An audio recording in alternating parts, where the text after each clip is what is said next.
काजल आहे. मी इयत्ता 4थीत शिकते. मी सुद्धा हो धडा वाचणार आहे.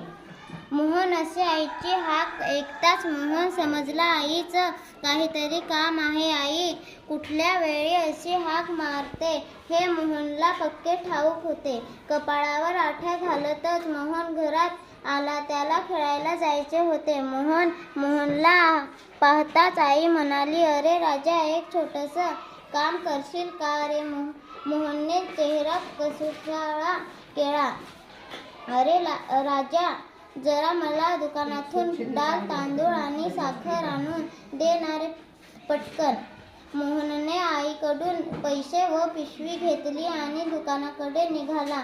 दुकानाकडून साखर, डाळ आणि तांदूळ घेतले. दुकानदाराला पैसे दिले. दुकानदाराने परत दिलेले पैसे